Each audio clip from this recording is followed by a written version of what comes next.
अभी देख रहा हूँ कि शासन में ईमानदारी, जो कि हमारा 7वां यूनिट है, उसके बारे में मैंने क्या है शॉर्ट में बिल्कुल लिखने की कोशिश की है। हालाँकि उस समय मेरे पास क्या था, मतलब कि स्पाइरल नोट्स नहीं थे, जो कि गाँव में मैं रहता हूँ, तो मुझे ये अवेलेबल हो पाया था, तो मैंने फिर इसमें थोड़े नोट्स बनाए, फिर उसको ही मैं बनाता रहा। तो उसके बाद में मैंने इस बार मेरे जो थे कि मतलब कि एथिक्स में बहुत ज़्यादा नंबर तो नहीं थे, पर ठीक-ठाक नंबर आ गए थे, मतलब कि 100 के आस-पास में है। यानी कि इधर भी आप देख रहे हो, अगला आ गया हमारा क्या लास्ट इस जो हमारा है केस स्टडी, इससे कितने 125 नंबर का आता है। और यहाँ पे देख रहे होंगे मैंने हर टाइप के देख रहे होंगे, पुलिस में सुधार क्या होना चाहिए, प्राइम फैक्टर या फिर सर्विलियंस का है, मुख्य व्यक्ति जो होते हैं जैसे कि अरविंदो हो गए, इसके बारे में बता दिया मैंने, इनके बारे में बता दिया सॉरी, तुलसीदास हो गए, रोजा पारकर हो गई, पंडित रमाबाई हो गई, सावित्रीबाई फुले हो गए, अशोक हो गए, हमारे क्या अकबर हो गए, सारे मैंने यहाँ पे दिखा रखे हैं। और सारे के सारे जितने भी दर्शन हैं उसको भी मैंने यहाँ पे दिखा दिया, जैसे गीता हो गया, बुद्ध, जैन, गांधी, सभी के सभी रूसो, मतलब कि पश्चिमी, पूर्वी और हमारे जितने भी प्राचीन हैं, जितने भी दार्शनिक थे, उनके सभी। हेलो दोस्तों, आज हम लोग बात करेंगे कि जो एथिक्स होता है अपना, तो एथिक्स के शॉर्ट नोट्स कैसे बनाएंगे। तो आज हम बताएंगे आपको 30 पेज के अंदर ही हमने क्या एथिक्स के शॉर्ट नोट्स बना दिए हैं, जो कि बहुत सारे टॉपर्स और बहुत सारे मतलब कि बुक्स होती हैं उसके मतलब कि नोट्स को मिला करके कंप्लीट बनाए गए हैं। तो अभी आपको दिखाते हैं कि कैसे नोट्स बनाने हैं, शॉर्ट नोट्स आपको, और जो हिंदी माध्यम के स्टूडेंट होते हैं उनके लिए ये वीडियो इंपॉर्टेंट हो सकता है। तो चलिए देख लेते हैं। सबसे पहले तो मैंने क्या लिखा, जो यूपीएससी ने मतलब कि हमारे लोगों का जो पाठ्यक्रम दिया, यानी कि जो भी सिलेबस है उसको मैंने पहले लिख दिया यूनिट वाइज कंप्लीट, ताकि मैं क्या जो मतलब कि अपना सिलेबस पढ़ने से पहले उसको एक बार पढ़ सकूँ। हर बार मैं क्या करता हूँ कि इसको एक बार पढ़ लेता हूँ, ताकि मुझे पता रहे कि मुझे आगे क्या करना है। तो सबसे पहले यूनिट वाइज 1 2 3 4 5 6 7, जो कि हमारी मतलब 7 है क्या यूनिट है। उसके बाद में लास्ट यूनिट क्या है 8 है, जो केस स्टडी से संबंधित है। और इसको मैं आप देख रहे होंगे मैंने क्या नंबर वाइज भी डिवाइड कर रखा है कि कितने नंबर से किस मतलब कि यूनिट से आता है। तो इस प्रकार से आप पहले क्या लिख सकते हैं, सिलेबस को लिख सकते हैं चाहें तो, अगर लिखना चाहें तो। उसके बाद में अभी चलिए दिखाते हैं आपको यूनिट वाइज कैसे बनाना है। तो यूनिट वाइज मैंने बनाया है, पहले यूनिट नंबर 1 है, उसके बाद में एथिक्स से शुरू किया, उसके बाद में नीति शास्त्र और फिर नैतिकता, उसके प्रकार, उसकी लोक व्यवस्था। अभी आपको दिखाते हैं फटाफट, थोड़ा सा स्पीड में दिखाएंगे तो आप देख सकते हैं। और क्योंकि आगे जाएंगे तो उसी तरीके से मैंने नोट्स को क्या अपडेट भी किया है। आगे आप देख रहे होंगे कि क्या है मानव मूल्य, मानव के मूल्य कितने होते हैं, प्रमुख नेता, प्रमुख प्रशासक, सुधारक। इधर आप देख रहे होंगे कुछ फ्लो चार्ट वगैरह भी बने हुए हैं, जैसे कि नीति शास्त्र होता है उसके निर्धारक क्या होते हैं, या फिर जो हमारी नोलन समिति होती है उसके साथ सिद्धांत कौन कौन से होते हैं, ये भी आप देख रहे होंगे कि एक जो डायग्राम है उसके ज़रिए दिखाया गया है। तो ऊपर आप देख रहे होंगे कुछ, तो आप देख रहे होंगे समाज की भूमिका, यानी कि जो नीति शास्त्र होता है उसमें समाज की भूमिका, जो कि मुझे बाद में मिला तो मैंने बाद में इस पर ऊपर बढ़ा लिया। इसी प्रकार से आप इधर भी देख रहे होंगे मैंने इधर भी कुछ डायग्राम को बनाया है बाद में, क्योंकि इसको नोट्स को क्या मैंने कई बार मल्टीपल टाइम्स पढ़ चुका हूँ और मल्टीपल टाइम्स इसको अपडेट भी करता रहता हूँ। तो जैसे कि आप इधर देख रहे होंगे, इधर क्या है हमारा संवैधानिक संस्थाओं की भूमिका इधर लिखा हुआ है, सिविल सेवकों के मूल्य क्या होने चाहिए, संबंध इसके बीच में बताया है, 5 सार्वभौमिक मूल्य दिखा दिए हैं। आप देख रहे हो कि फ्लो चार्ट बने हुए हैं, इस प्रकार से आप बना सकते हैं। उसके बाद में क्या परिवार, यानी कि व्यक्ति के विकास में परिवार की भूमिका देख रहे होंगे, सभी को अलग अलग मैंने दिखा दिया। जो भी मुझे मान ली किसी टॉपर के नोट्स मिल रहा है या कहीं से मिल रहा है, वो क्या कर रहा हूँ मैं अपने ही नोट्स में क्या कर रहा हूँ उसको अपडेट कर देता हूँ।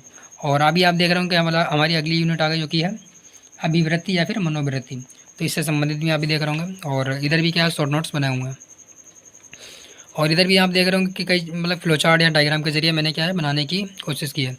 और इधर भी आप देख रहे होंगे अभी क्या है यूनिट हमारी 3 चालू हो गई, और यूनिट 3 में क्या कुछ अन्य निजी गुण है उसके बारे में भी मैंने दिखाया है। और उसको मैं क्या कर रहा हूँ मतलब कि जैसे कीवर्ड होते हैं उसको याद कर लेते हैं, और उसके बाद में अपने हिसाब से उसकी डेफिनेशन ज़रूरत आने पर लिख देते हैं। अभी जैसे कि आप देख रहे होंगे इधर भी दिया हुआ है, और इधर भी देख रहे होंगे आप कुछ फ्लो चार्ट और डायग्राम बने हुए हैं, जैसे कि समानुभूति, सहानुभूति, और उसके बाद में क्या है सहानुभूति, समानुभूति, करुणा और संवेदना। उसके आगे मैंने क्या है जो हमारा फ्लो चार्ट होता है उसके ज़रिए भी मैंने बनाने की कोशिश की है। तो इस प्रकार से आप बना सकते हैं नोट्स। और अभी यूनिट हमारी चल रही है 4, तो 4 यूनिट में भी आप देख रहे होंगे इस प्रकार से बना सकते हैं। और इस प्रकार से आप देख रहे होंगे इधर भी जैसे कि भावनात्मक समझ, यानी कि इमोशनल इंटेलिजेंस जिसे कहते हैं, उसके बारे में भी थोड़ा सा फ्लो चार्ट और डायग्राम के जरिए मैंने बनाया है। इधर आप देख रहे होंगे तो कुछ मतलब समितियाँ लिखी, जैसे कि सेकेंड ARC है, इसका अगर हम आपको देना है, वर्ल्ड बैंक है, नोलन समिति है, UN है, डेनियल गोलमैन है, इन सभी का आप क्या दे सकते हैं बल्कि रेफरेंस के रूप में अगर यूज़ करना चाहते हैं यूज़ कर सकते हैं। इस प्रकार से मैंने लिख दिया है। उसके बाद में हमारी यूनिट होती है 5, जिसमें क्या है नैतिक चिंतक या फिर विचारक जो होते हैं दार्शनिक, तो उसके बारे में भी आप देख रहे होंगे यहाँ पे क्या प्लेटो है, प्लेटो के बारे में भी 4 सत्य उसके होते हैं, जो उसके बारे में बता दिया मैंने। गांधी है, बुद्ध है, जैन है, चारवाक है। और इसके बाद में देख रहे हो गांधी के साथ पाप, जो कि ऑलरेडी यूपीएससी पूछ भी चुका है, तो इस प्रकार से भी आप बना सकते हैं। और इसके बाद में देख रहे हो नारीवादी है या फिर सुधारवादी सिद्धांत है, उसके बारे में बताया। यहाँ पे देख रहे होंगे फिर से 2 क्या है हमारे डायग्राम बने हुए। उसके बाद में गांधी के अनुसार क्या ट्रस्टीशिप है जो भी, वो भी मैंने दिखा रखा है। तो इसी प्रकार से आप भी क्या अपने शॉर्ट नोट्स को बना सकते हैं और मल्टीपल टाइम्स उसको क्या करना होता है, अपडेट करना होता है।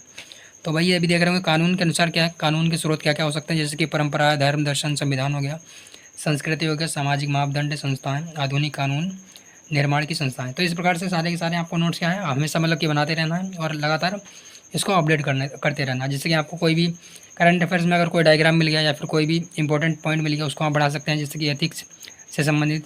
अभी देख रहा हूँ कि शासन में ईमानदारी जो कि हमारा 7वां यूनिट है, उसके बारे में मैंने क्या है शॉर्ट में बिल्कुल लिखने की कोशिश की है। हालांकि उस समय मेरे पास क्या था मतलब कि स्पायरल नोट्स नहीं थे, जो कि गांव में मैं रहता हूँ तो मुझे ये अवेलेबल हो पाया था, तो मैंने फिर इसमें थोड़े नोट्स बनाए, फिर उसको ही मैं बनाता रहा, तो उसके बाद में मैंने इस पर ही बना लिया। तो आगे आप देख रहे होंगे कि उत्तरदायित्व सुनिश्चित करने के लिए विधि और संस्थाएं क्या हो सकती हैं, जैसे कि यहाँ पे देख रहे होंगे आरटीआई है, लोकपाल लोकायुक्त है, चार्टर सिटीजन चार्टर है, ई गवर्नेंस है, लोक अदालत है, भ्रष्टाचार संबंधी कानून 1988 का है, या फिर ब्लेसर क्या कहते हैं विसल ब्लोअर है जो 2013-2015 में से क्या संशोधित किया गया था। सीजीए है या फिर क्या है हमारा न्यायालय है, संसदीय समितियां हैं, सीबीआई है, एनआई है, सीडीआई, सीआईडी है या फिर आईबी है। ये सारे के सारे क्या होते हैं हमारे होते हैं जो उत्तरदायित्व को सुनिश्चित करने वाली संस्थाएं या फिर विधिक संस्थान होते हैं। तो इस प्रकार से मैंने इसको भी बनाने की कोशिश की। यहाँ पे देख रहे होंगे चार्ट, फ्लो चार्ट और डायग्राम फिर से दिए हुए हैं। तो इसी प्रकार से मतलब मैंने कोशिश की है कि शॉर्ट नोट्स में बनाने की अपनी कोशिश की। और इस बार मेरे जो थे कि मतलब कि एथिक्स में बहुत ज़्यादा नंबर तो नहीं थे, पर ठीक ठाक नंबर आ गए थे, मतलब कि 100 के आसपास में है, यानी कि 90 और 80 के बीच में है। तो आप समझ सकते हैं कि इस बार वैसे भी जो हमारे हिंदी माध्यम है उसमें क्या होता है मतलब कि मार्किंग थोड़ी टाइट की गई है। तो हालांकि मुझे मतलब लग रहा था कि 100 के ऊपर आना चाहिए था, पर 100 के ऊपर नहीं आ पाया इस बार, कोई बात नहीं। तो अभी हथियार नहीं डाले हम लोगों ने, तो वही है। अभी देख रहे होंगे नव मानववाद, मार्क्सवाद, इसके बाद में भी मैंने तुलना की है। यहाँ पे भी देख रहा हूँ आप क्या है फ्लो चार्ट और डायग्राम के जरिए मैंने बनाने की पूरी कोशिश की है। अब जैसे कि लोक शिकायतें किस प्रकार की हो सकती हैं, जैसे कि भ्रष्टाचार, भेदभाव, पक्षपात, विलम्ब हो गया, या फिर नियम के उत्तरदायित्व की उपेक्षा करना, भाई भतीजावाद हो जाता है, कुशासन है, और क्या होता है अशिष्टता है, अपर्याप्त निवारण का तंत्र। ये सारे के सारे क्या होते हैं हालांकि लोक शिकायतों के तरीके होते हैं या फिर लोक शिकायतों के प्रकार होते हैं। और भ्रष्टाचार को कम करने या ईमानदारी या सत्यनिष्ठा को बढ़ाने के उपाय क्या हो सकते हैं, ये भी मैंने एक फ्लोचार्ट के जरिए मतलब कि एक शॉर्ट फॉर्म में लिखने की ज़रूरत मैंने कर ली, और इसी के हिसाब से जैसे ज़रूरत पड़ेगी उसी के अकॉर्डिंग मैं क्या करता रहूँगा, उसको बढ़ाता रहूँगा। इधर भी आप देख रहे हो अगला आ गया हमारा क्या लास्ट जो हमारा है केस स्टडी, इससे कितने 125 नंबर का आता है। और यहाँ पे देख रहे होंगे मैंने हर टाइप के बनाने के मतलब की कोशिश की, जैसे कि विकल्प, पक्ष, विपक्ष, इस प्रकार से भी आप केस स्टडी को सॉल्व कर सकते हैं। उसके बाद में क्या विकल्प, पक्ष और इधर विपक्ष, इस प्रकार से भी आप सॉल्व कर सकते हैं। और यहाँ पे मैंने थोड़ा सा सिम्बॉलिक रूप में बना दिया कि मुझे किस हिसाब से करना है। यहाँ पे देख रहे होंगे मैंने मतलब कि क्या कहते हैं कि जो क्या वरीयता का क्रम भी दिखाने की कोशिश की, जैसे कि देखिए भूमिका पहले लिखनी है, फिर समस्या, हितधारक, उपयुक्त क्षमता क्या होनी चाहिए, उत्तरदायित्व के विकल्प क्या होने चाहिए, यानी कि जो उपलब्ध विकल्प क्या है, नैतिक मूल्य क्या है, नैतिक द्वंद्व क्या हो सकते हैं, पॉजिटिव, निगेटिव, उसके बाद में हल और निष्कर्ष। इस प्रकार से आपको क्या है केस स्टडी में आपको वरीयता देनी पड़ती है कि आपको पहले कौन सा पॉइंट लिखना है। यहाँ पे देख रहे होंगे आपने, यहाँ पे मैंने क्या भूमिका, उसके बाद में क्या आपको भूमिका में क्या क्या लिखना है, जैसे कि संविधान हो गया, समाज हो गया, सुक्ति, वाक्य और डेटा, या फिर नैतिकता से संबंधित कोई भी आप कर सकते हैं। उसके बाद में समस्या विश्लेषण, हितधारक के लिए भी मैंने कई डायग्राम बना रखे हैं, इसका यूज़ कर सकता हूँ मैं, क्योंकि हमारे पास क्या 6 से 7 स्टडी आती है केस स्टडी, और उसमें क्या आपको हितधारक के लिए अलग अलग अगर फ्लोचार्ट या फिर डायग्राम का यूज़ करेंगे तो थोड़ा ज़्यादा रहता है अच्छा। तो देख रहे होंगे आपने 1 2 3 4 मैंने 4 प्रकार के डायग्राम बना रखे हैं, और जिसको मैं हितधारक में यूज़ करता हूँ। आगे देख रहे होंगे मुख्य हल किस प्रकार से करना है, जैसे कि विकल्प, सुझाव और निर्णय के हिसाब से आपको पॉजिटिव और नेगेटिव देते हुए मध्यम मार्ग में चलना है। तो ये मैंने सब लिख रखा है। आगे देख रहे होंगे नैतिक मूल्य बहुत सारे होते हैं जो कि मैंने एक साथ पूरे लिख दिए हैं। यहाँ पे क्या होता है संवैधानिक मूल्य होते हैं, वो भी मैंने एक साथ लिख दिए हैं, विधिक मूल्य होते हैं, वो भी सारे के सारे एक ही जगह पे लिख दिए हैं। तो अभी थोड़ा सा फास्ट चलते हैं क्योंकि अभी थोड़ा सा और एक्स्ट्रा है। अभी आप देख रहे हैं कि प्रमुख नैतिक मुद्दे क्या हो सकते हैं, वो मैंने एक ही जगह पे पूरा लिख दिया। प्रमुख नैतिक द्वंद्व क्या हो सकते हैं, तो वो भी मैंने एक ही जगह पे पूरा लिख दिया। इधर क्या महत्वपूर्ण उदाहरण है वो भी लिख दिया। और आगे क्या है सारे के सारे फ्लोचार्ट और डायग्राम, जैसे कि सर्वोत्तम का मॉडल है, वो भी क्या है सर्वोत्तम का मॉडल होता है, उसको मैंने दिखाया यहाँ पे। और इधर आप देख रहे होंगे पुलिस में सुधार क्या होना चाहिए, प्राइम फैक्टर या फिर सर विलियम्स का है। मुख्य व्यक्ति होते हैं जैसे कि अरविंदो हो गए, इसके बारे में बता दिया मैंने, इनके बारे में बता दिया सॉरी। तुलसीदास हो गए, रोजा पारकर हो गई, पंडित रमाबाई हो गई, सावित्रीबाई फुले हो गए, अशोक हो गए, हमारे क्या अकबर हो गए, रामचंद्र विद्यासागर, ईश्वरचंद्र विद्यासागर हो गए, विनोबा भावे हो गए, डॉक्टर मार्टिन लूथर किंग हो गए। तो इनके बारे में सारे के बारे में क्या सभी के बारे में 5-5 4-4 पॉइंट मैंने लिख दिए हैं। और ज़रूरत पड़ने पर उसी हिसाब से मैं क्या कर दूँगा, मतलब कि अपने हिसाब से लिख लूँगा। और यहीं भी देख रहे होंगे नैतिक द्वंद्व और हित संघर्ष, जैसे कि सारे के सारे मैंने यहाँ पे दिखा रखे हैं, और सारे के सारे जितने भी दर्शन हैं उसको भी मैंने यहाँ पे दिखा दिया। जैसे गीता हो गया, बुद्ध, जैन, गांधी, सभी के सभी रूसों मतलब कि पश्चिमी, पूर्वी और हमारे जितने भी प्राचीन हैं, जितने भी दार्शनिक थे, उनके सभी के बारे में मैंने दिखा दिया। तो यहाँ पे भी आप देख रहे होंगे सेकंड ARC है या फिर वर्ल्ड बैंक, उसके बारे में थोड़ा दिखा दिया। तो अब इस प्रकार से आप देख सकते हैं। तो ये तो रहे हमारे क्या एथिक्स के नोट। इधर अभी क्या है जो हमारे यहाँ की निबंध के नोट्स हैं, उसके लिए मैं क्या अगले वीडियो में बता दूंगा आपको, क्योंकि फिर बहुत लंबा वीडियो हो जाएगा। तो चलिए मिलते हैं, बाकी आपको देख के पता लग गया होगा कि नोट्स आपको कैसे बनाने हैं। और बाकी आप लोग बताते रहिए कि वीडियो आपको कैसा लगा। बाकी वीडियो को लाइक जरूर कर लीजिएगा और चैनल को सब्सक्राइब भी कर लीजिएगा, क्योंकि आप लोगों के सपोर्ट से ही क्या मैं आगे ऐसा वीडियो बना पाता हूँ। और हालाँकि मैं नोट्स अभी क्या शेयर नहीं कर पाऊँगा, क्योंकि आप जानते होंगे, क्योंकि अभी हथियार नहीं डाले हम लोगों ने। और अभी